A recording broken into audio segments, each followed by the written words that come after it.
یہ مجموعی طور پر میں ایک اوور ویو آپ سے جاننا چاہوں گا، خاص طور پر سفارتی، معاشی، سیاسی، ان تمام تر صورتحال کے حوالے سے کہ ہم نے 2024 کو کیسا گزارا، تاکہ اس مطابق ہم یہ دیکھیں کہ 2025 ہمارے لیے کیسا ہوگا۔ شکریہ ذوق۔ جب نئے سال کا سورج چڑھا تو ناشتہ واشتہ کر کے میں بیٹھ گیا اور چیلنجز کی جو آپ نے ابھی بات کی ہے تو میں نے کچھ 4-5 گھنٹے گزارے اپنے ساتھ، تو تقریباً 184 چیلنجز مجھے نظر آئے، جن میں سے کہ مجھے ان میں سے ایک آدھ بھی اگر ہو جائے، ہم اس پہ قابو پا لیں تو کمال ہو جائے گا۔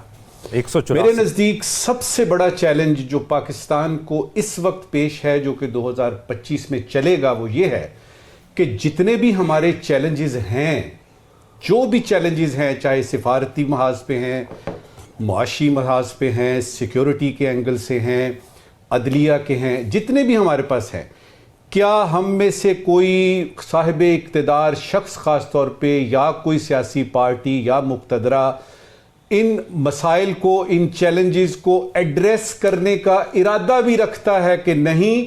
یہ ہے میرے نزدیک چیلنج نمبر 1۔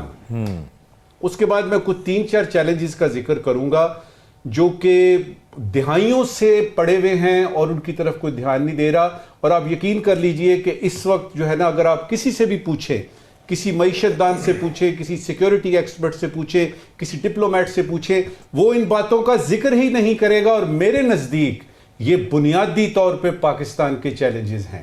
نمبر 1 ہے بڑھتی ہوئی آبادی اور سمٹتی ہوئی زمین۔ یہ سب سے بڑا چیلنج ہے جو 2025 میں بھی رہے گا، جس طرح 2024 اور 2030۔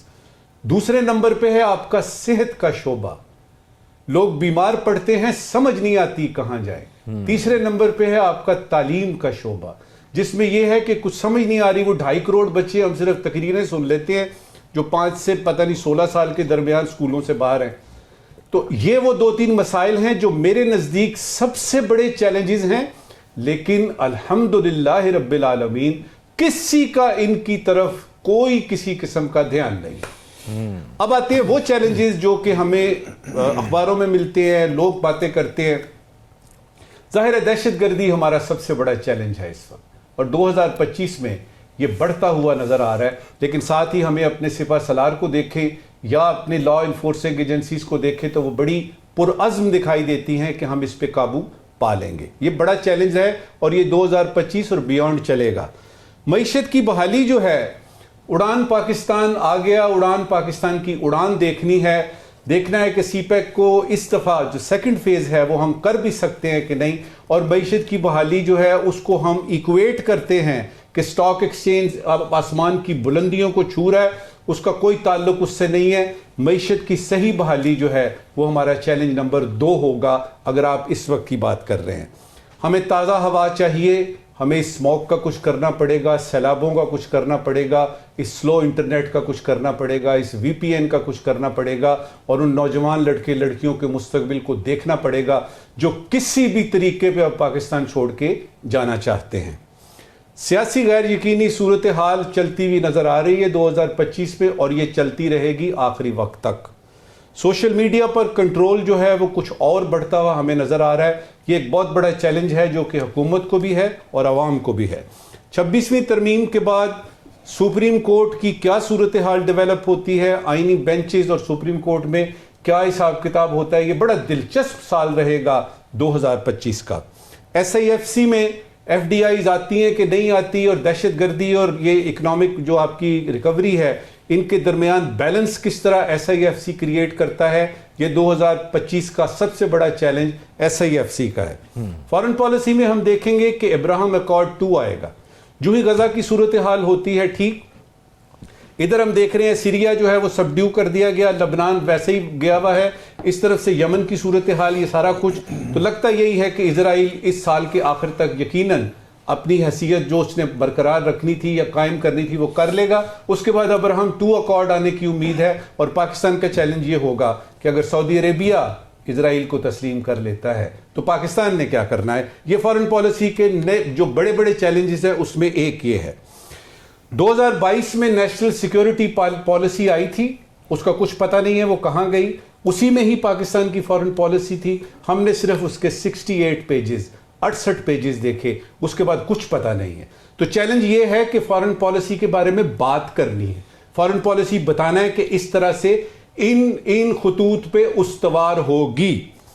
افغانستان, امریکہ اور انڈیا یہ آپ کو پرابلمز دیتے رہیں گے, اور اگر ٹرمپ کے 20 جنوری کے بعد کی صورتحال ہے تو وہ تو گرین لینڈ اور پتہ نہیں کینیڈا کو آپ وہ یعنی ضم کر رہے ہیں امریکہ میں, پاکستان کے ساتھ پتہ نہیں کیا ہونے والا ہے.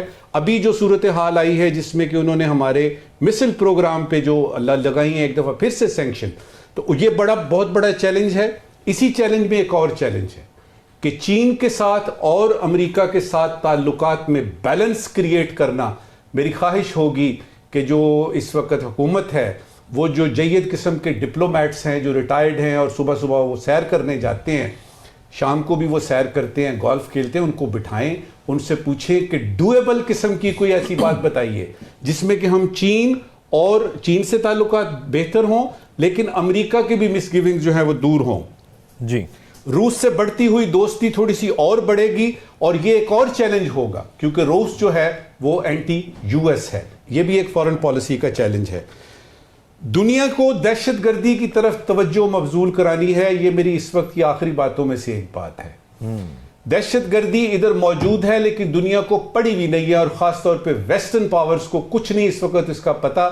ان کے نزدیک سارا کچھ اس وقت مشرق وسطیٰ میں آ گیا ہے. تو کس طریقے سے بتایا جائے دنیا کو, اور یونائٹڈ اسٹیٹس آف امریکہ اور یورپین یونین اور نیٹو کو, کہ یہ مصیبت جو آپ ڈال کے گئے تھے ادھر, یہ اب ہمارے گلے پڑی ہوئی ہے, اس پہ توجہ ان کی مبذول کروانی ہے, اور اپنی جو اسٹریٹجک آپ کی یعنی صورتحال ہے اس کی امپورٹنس کو ویلیو میں بدلنا ہے.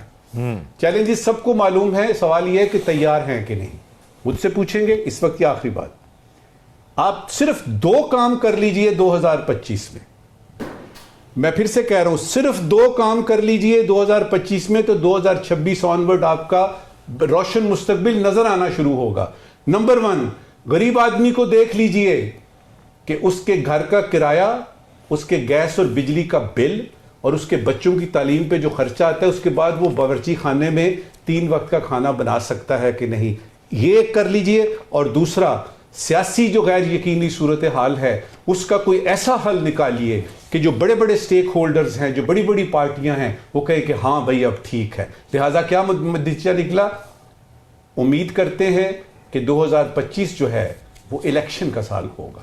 اچھا نجم ثاقب صاحب, ایک تاثر میں نے ایک جگہ سنا, وہ یہ تھا کہ نواز شریف صاحب ایگری ہو گئے ہیں کہ سیاسی نظام کو سیاست کے ذریعے اب چلانا ہوگا, اس لیے وہ یہ جو خدشے راؤ صاحب نے ذکر کیا وہ اس کو بھی فیس کرنے کے لیے تیار ہیں کہ ہم ایک انتخابات کے اندر جائیں گے, اس کا ذرا طریقہ کار طے کر لیا جائے. کیا آپ کو ایسا لگتا ہے؟ اور دوسرا, ریٹن معاہدے کا مقصد یہی لگتا ہے جو حکومت کی جانب سے کہا جاتا ہے کہ کوئی ضمانت ہو, تاکہ کوئی ریٹن طور پر سامنے ہو کہ آگے سیاسی استحکام کے لیے کیا ضروری ہے, کیونکہ وہ ہماری معیشت کے لیے بہت اہم ہے. تو اس لیے ریٹن طور پر وہ چاہتے ہیں تاکہ کل پاکستان تحریک انصاف اس پر قائم رہے, عمران خان یہ نہ کہیں کہ یہ بات تو میں نے نہیں کی تھی. پہلے تو نواز شریف صاحب کے بارے میں جو آپ نے کہا ہے اس کے بارے میں ایک فکرے میں یہ کہوں گا کہ انہوں نے وزیر اعظم بننا تھا, وہ نہیں بن سکے. بیٹیا وزیر اعلیٰ بن گئی, بھائی وزیر اعظم بن گیا. اس کے بعد سے یوں سمجھیے کہ وقتی طور پہ وہ سیاست سے دست بردار ہے, لہٰذا ان کو ہم نہیں چھیڑتے, ان کو آپ ایک طرف رکھیں.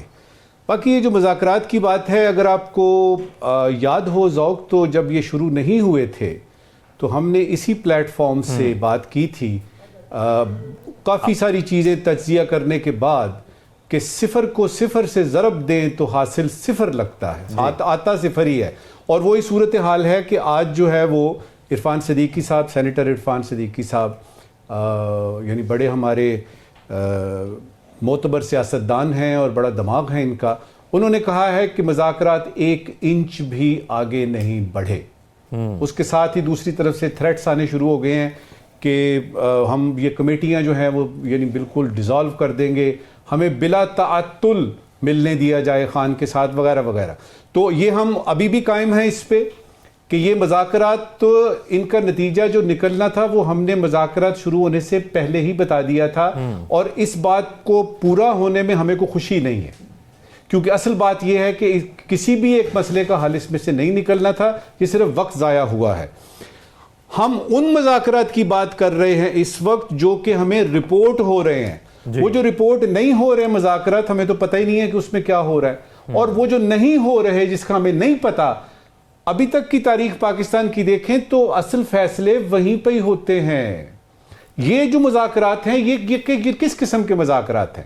اب سوال یہاں پہ ایک بڑا اہم یہ پیدا ہوتا ہے ذوق کہ اگر حکومت کو ان مذاکرات کے لا حاصل ہونے کا یقین تھا, پی ٹی آئی کو پتا تھا کہ حکومت نہ خان کو باہر لائے گی, نہ جوڈیشل کمیشن بنا سکتی ہے, بلکہ وہ فیصلے بھی نہیں سنا سکتی جس طرح کہ یہ 190 ملین یعنی جو پاؤنڈ کا فیصلہ ہے, تو پی ٹی آئی کیوں بیٹھی اور حکومت کیوں بیٹھی؟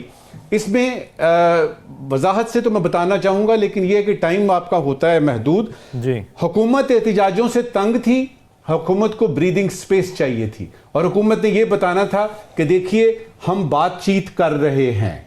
دوسری طرف اتمام حجت تھا پی ٹی آئی کی طرف سے کہ کل کو یہ نہ کہیں, نتیجہ تو صفر نکلنا ہے, کل کو یہ نہ کہیں کہ جی ہم تو بیٹھے ہی نہیں تھے. تو انہوں نے اپنے اصولوں پہ سودا کر کے ایک ایسی حکومت کے ساتھ وہ بیٹھے جو کہتے ہیں جی فارم 47 کی ہے. دونوں طرف سے چونکہ سنجیدگی نہیں تھی, لہٰذا مذاکرات کا وہی نتیجہ نکلا جو سینیٹر عرفان صدیقی صاحب نے ہمیں بتا دیا. آئندہ بھی یہ جو مذاکرات ہیں یہ اسی طرح سے اگر چلتے رہیں گے, تیسرا دور, چوتھا دور, اس سے اندازہ لگا لیجئے کہ ابھی تک مذاکرات اور شکایات یعنی دفتر شکایات میں کوئی فرق ہی نہیں کر سکا. ابھی تک یہ پتہ نہیں چلا کہ یہ مذاکرات ہو رہے ہیں کہ ڈیمانڈز ہے, کوئی یعنی ٹریڈ یونین آئی ہوئی ہے اپنے ڈیمانڈز لے کے. مذاکرات ہوتے ہیں, اس میں ایک ایجنڈا ہوتا ہے. مذاکرات ہوتے ہیں, آپ اس میں ڈسکس کرتے ہیں, آرگیو کرتے ہیں, آرگیومنٹس دیتے ہیں کہ جی یہ چیز ایسے ہے, یہ چیز ایسی ہے, اور اس کے لیے کیا ضروری چیز ہوتی ہے؟ ماحول. وہ ماحول ہی کریٹ نہیں ہوا تو کس قسم کے مذاکرات؟ لہٰذا صفر ضرب صفر ضرب صفر, جواب صفر. آخری بات اس وقت کی پی ٹی آئی کے حوالے سے بتا رہا ہوں. جی دیکھیے 3 آپشنز ہوتی ہیں, 3 آپشنز ہوتی ہیں, تینوں میں سے آپ تینوں نہیں کر سکتے, ایک کر سکتے ہیں. پہلی ہے چینج اٹ, بدل دیں اس کو. دوسری ہے لیو اٹ, چھوڑ دیں اس کو. تیسری ہے ایکسپٹ اٹ. اب انہوں نے بدلنے کی کوشش کی, آئی ایم ایف چلے گئے, یو ایس چلے گئے, انہوں نے احتجاج کر لیے, جلسے جلوس کر لیے, کچھ نہیں ہوا. اس کے بعد یہ ہے کہ لیو کر نہیں سکتے کیونکہ خان ابھی بھی اندر ہے اور یہ جو لوگ باہر ہیں یہ سیاست چھوڑ نہیں سکتے, تو پھر تو ایکسیپٹ ہی کریں گے نا. اور اگر ایکسیپٹ نہیں کرتے, اگر ایکسیپٹ بھی نہیں کرتے تو پھر تو ذوق کسی دربار پہ جا کے تو منت ہی مانی جا سکتی ہے کہ اگر یہ ہو جائیں, خان باہر آ گیا, جوڈیشل کمیشن بن گیا, سیران کی رہائی ہو گئی, تو ہم آ کے یہاں پہ چڑھاوا چڑھائیں گے.